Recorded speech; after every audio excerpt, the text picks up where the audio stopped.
வணக்கம். பரபரப்பு மீடியா செய்திகளுக்காக நான் நிரோஷன். இஸ்ரேலின் கட்டுப்பாட்டில் உள்ள கோலன் பீடபூமி இளைஞர்கள் நிறைந்த கால்பந்து மைதானத்தின் மீது நடத்தப்பட்ட ராக்கெட் தாக்குதல் இஸ்ரேல் மற்றும் லெபனான் எல்லையில் ஏற்கனவே உள்ள பதட்டமான சூழ்நிலையை மேலும் அதிகரித்துள்ளது. இந்த தாக்குதலில் 10 முதல் 20 வயதுக்குட்பட்ட 12 பேர் கொல்லப்பட்டனர் மற்றும் 20 பேர் காயமடைந்தனர் என்று இஸ்ரேலின் அவசர சேவைகள் பிரிவு தெரிவித்துள்ளது. இந்த ராக்கெட் வழக்கத்தை விட கனமான வெடிப்பு முனையை சுமந்து சென்றதாக இஸ்ரேலிய ராணுவம் தெரிவித்துள்ளது. இஸ்ரேலிய ராணுவம் இந்த தாக்குதலுக்கு ஹெஸ்போலா தான் பொறுப்பு என்று நம்புவதாக தெரிவித்தது. இஸ்ரேலிய பாதுகாப்பு அமைச்சர் ஜோவ் காலன் தாக்குதல் நடத்திய தரப்புக்கு எதிராக மிக கடுமையான பதிலடி கொடுக்க உத்தரவிட்டதாக கூறினார். கடந்த 24 மணி நேரத்தில் இஸ்ரேலிய ராணுவ இலக்குகள் மீது பல தாக்குதல்களை நடத்தியதாக ஹெஸ்போல்லா கூறிய போதிலும் குறிப்பிட்ட இந்த தாக்குதலுக்கும் தமக்கும் எந்த சம்பந்தமும் இல்லை என்று கூறியுள்ளது. வேறு எந்த இயக்கமும் தாக்குதலுக்கு உரிமை கோரவில்லை. லெபனான் மற்றும் சிரியாவுக்கு அருகில் இஸ்ரேலின் கட்டுப்பாட்டில் உள்ள ட்ரூஸ் சிறுபான்மை நகரமான மஜ்தல் சம்ஸை ராக்கெட் தாக்கியது. கடந்த 24 மணி நேரத்தில் லெபனானில் இருந்து இஸ்ரேல் மீது ஏவப்பட்டதாக இஸ்ரேலிய ராணுவம் கூறிய சுமார் 40 ராக்கெட்களில் இதுவும் ஒன்று. தாக்குதலை தொடர்ந்து நிலைமையை மதிப்பிடுவதற்கு இஸ்ரேலின் பாதுகாப்பு அமைச்சர் மற்றும் பெரும்பாலான மூத்த ராணுவ ஜெனரல்கள் வடக்கு இஸ்ரேலில் கூடினர். காசா பகுதியில் போர் மூண்டுள்ள நிலையில் இஸ்ரேல் லெபனான் எல்லை வன்முறை மோசமடைந்து வரும் நிலையில் இந்த தாக்குதல் நடந்துள்ளது என்று உள்ளூர் ஊடகங்கள் முதலில் தெரிவித்தன.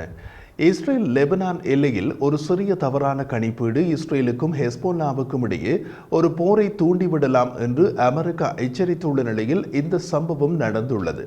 ஒரு சிறிய தவறான கணிப்பீடு என்று அவர்கள் குறிப்பிட்டது லெபனானில் இருந்து இஸ்ரேலுக்குள் நடத்தப்பட்ட ஒரு தாக்குதலில் இஸ்ரேலிய பொதுமக்கள் அதிக எண்ணிக்கையில் கொல்லப்படுவது என்பதை குறிக்கிறது. அப்படி ஒரு தாக்குதல் இஸ்ரேல் மீது நடத்தப்பட்டால் இஸ்ரேல் ஹெஸ்போல்லா மீது ஒரு போரை தொடங்குவதை தம்மால் தடுக்க முடியாது போகலாம் என்று அமெரிக்க அதிகாரிகள் முன்பு எச்சரித்திருந்தார்கள். அப்படியொரு சம்பவம் தான் இப்போது நடந்துள்ளது. இதனால் ஏற்படக்கூடிய விளைவுகள் மிக மோசமாக இருக்கலாம். அது ஒரு போராகவும் மாறலாம் என்ற சாத்தியமும் உள்ளது. பிரதமர் பெஞ்சமின் நேதன்யாகு அலுவலகம் பிரதமர் நிலைமையை மதிப்பிட்டு வருவதாகவும் வாஷிங்டனில் இருந்து இஸ்ரேலுக்கு திரும்புவதை விரைவுபடுத்தியுள்ளதாகவும் கூறியுள்ளது. இஸ்ரேலிய பிரதமர் தமது பயணத்தை விரைவுபடுத்துவது நிலைமையின் தீவிரத்தை காட்டுகிறது. கடந்த ஜூன் மாதம் இஸ்ரேலிய கட்டுப்பாட்டு பகுதியில் உள்ள மற்றொரு ட்ரூஸ் நகரமான ஷூர்ஃபிஷில் ஒரு கால்பந்து மைதானத்தில் பொதுமக்களை காயப்படுத்திய ஒரு தாக்குதல் நடத்தப்பட்டது. அந்த தாக்குதலில் பொதுமக்களின் உயிரிழப்புகள் எதுவும் ஏற்படவில்லை. லெபனானின் ஆழமான இராணுவ இலக்குகளை தாக்குவதன் மூலம் அந்த தாக்குதலுக்கு இஸ்ரேல் பதிலடி கொடுத்தது. இம்முறை உயிரிழப்புகள் ஏற்பட்டுள்ளன. இங்கு நாம் ட்ரூஸ் நகரம் என்று குறிப்பிடுவது எது என்றால் ட்ரூஸ் என்பது ஒரு இன மக்களை குறிக்கிறது. ட்ரூஸ் இன மக்கள் இஸ்ரேல், லெபனான், சிரியா மற்றும் ஜோர்டான் ஆகிய எல்லைகளில் வசிக்கும் அரபு மத சிறுபான்மையினர். இந்த இனத்தின் தோற்றம் ஷியா இஸ்லாமியத்தின் ஒரு பிரிவாக உள்ளது. ஆனால் இவர்கள் ஷியா பிரிவினர் அல்ல. இவர்களது மத நம்பிக்கைகள் கிறிஸ்தவம் உட்பட பல மத நம்பிக்கைகளின் ஒன்றிணைப்பாக உள்ளது. 2019 இஸ்ரேலிய தரவுகளின்படி இஸ்ரேல் மற்றும் கோலன் பீடபூமி பகுதி 1,40,000 மேற்பட்ட ட்ரூஸின் தாயகமாக உள்ளது. இங்கு மற்றும் ஒரு தரவு கோலன் பீடபூமி பகுதி இஸ்ரேலால் சிரியாவிலிருந்து ஆக்கிரமிக்கப்பட்ட பகுதி. இங்கு ஆக்கிரமிப்புக்கு சர்வதேச அங்கீகாரமோ ஐநா சாசனமோ கிடையாது. கோலன் பீடபூமி 1967 6 நாள் போரின் போது சிரியாவிடமிருந்து கைப்பற்றப்பட்டதில் இருந்து இஸ்ரேலின் கட்டுப்பாட்டில் இருந்து பின்னர் 1981 சர்வதேச அங்கீகாரம் இல்லாமல் இஸ்ரேலுடன் இணைக்கப்பட்டது. டொனால்ட் ட்ரம்ப் அமெரிக்க ஜனாதிபதியாக இருந்தபோது கோலன் பீடபூமி பகுதி இஸ்ரேலின் ஒரு பகுதி என்று அங்கீகரிப்பதாக அறிவித்தார். அதன்பின் அது தொடர்பான வேறு எந்த சட்ட நடைமுறையும் நடந்ததாக தெரியவில்லை. தற்போதுள்ள ஜோ பைடன் நிர்வாகம் இந்த விஷயம் பற்றி வாய் திறப்பதில்லை. இஸ்ரேலும் ஹெஸ்போல்லாவும் தங்கள் தாக்குதல்களின் தீவிரத்தை இடைவிடாமல் அதிகரித்த போதிலும் மிக ஜாக்கிரதையாக உள்ளனர். ஒரு குறிப்பிட்ட மட்டத்தை விட அதிகரிக்காமல் தாக்குதல்களை நடத்தியுள்ளனர்.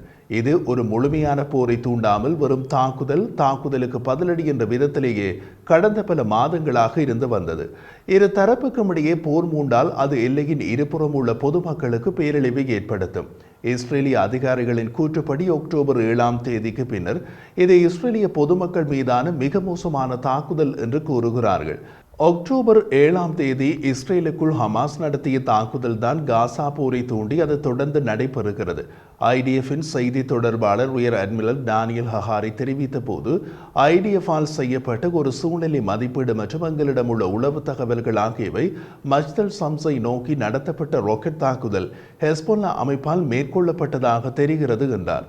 ஹார்வர்ட் கென்னடி பல்கலைக்கழகத்தின் மத்திய கிழக்கு முன்முயற்சி பிரிவில் இஸ்ரேலை தளமாக கொண்டு ஆராய்ச்சி சகர் டேனியல் சோபல்மேன் இந்த தாக்குதல் பற்றி குறிப்பிட்ட போது, ஒரு தவறான கணிப்பீடு அல்லது தவறான செயல் இரு தரப்பினரும் விரும்பாத ஒரு விரிவாக்க சூழலை தூண்டலாம் என்பது கவலையாக உள்ளது. இந்த வகையான மோதல் மேலாண்மை இனமும் நெருப்புடன் விளையாடுவதை இது நினைவூட்டுகிறது. அத்துடன் போரின் விரிவாக்கத்தின் மீது இரு தரப்பினரிடமும் முழுமையான கட்டுப்பாடு இல்லை என்பதும் மிகவும் அபாயகரமான சூழ்நிலை. அது எந்த நிமிடமும் ஒரு போரை தொடக்கிவிடலாம் என்று கூறினார். கால்பந்து மைதானத்தில் ஏற்பட்ட குழப்பம் மற்றும் அழிவின் காட்சியை நேரில் பார்த்தவர்கள் 10 முதல் 20 வயதுக்குட்பட்ட கடுமையான காயமடைந்தவர்களுக்கு துணை மருத்துவர்கள் சிகிச்சை அளித்தனர். அவர்களில் சிலர் உள்ளூர் கிளினிக்களுக்கு மாற்றப்பட்டனர். அவசர சிகிச்சைகளுக்கு உதவ ஹெலிகாப்டர்கள், ஆம்புலன்ஸ்கள் மற்றும் தீவிர சிகிச்சை பிரிவுகள் சம்பவ இடத்திற்கு அனுப்பப்பட்டன. இஸ்ரேலிய அதிகாரிகள் வடக்கு கோலன் மற்றும் அப்பர் கலிலியில் வசிப்பவர்களை பாதுகாக்கப்பட்ட பகுதிகளுக்கு அருகில் இருக்குமாறு அறிவுறுத்தியுள்ளனர். இது பிராந்தியத்தில் நடந்து வரும் பாதுகாப்பு அச்சுறுத்தல்களை எடுத்து காட்டுகிறது. இது போன்றதொரு தாக்குதல் காசா பகுதியிலும் நடந்துள்ளது. மத்திய காசாவின் டெய்ரெல் பாலாவில் உள்ள ஒரு பள்ளிக்குள் ஹமாஸ் கோட்டையை தாக்கியதாக இஸ்ரேல் கூறியது. காசாவின் சுகாதார அதிகாரிகள் பள்ளியில் ஒரு கள மருத்துவமனை இருந்ததாகவும் தாக்குதலில் சுமார் 30 பேர் கொல்லப்பட்டதாகவும் தெரிவித்தனர். அவர்களின் புள்ளி விவரங்கள் கொல்லப்பட்டவர்களில் எத்தனை பேர் ஹமாஸ் துருப்புக்கள் என்று கூறவில்லை. ஹமாஸ் அழிக்கப்படும் வரை போர் தொடர வேண்டும் என்று ராணுவ அழுத்தம் ஒரு ஒப்பந்தத்தை கொண்டு வரும் என்றும் நேத்தன்யாகு கூறியுள்ளார். உள்ளூர் சுகாதார அதிகாரிகளின் கூற்றுப்படி போர் தொடங்கியதிலிருந்து காசாவில் 39,000க்கும் அதிகமானோர் இறந்துள்ளனர்.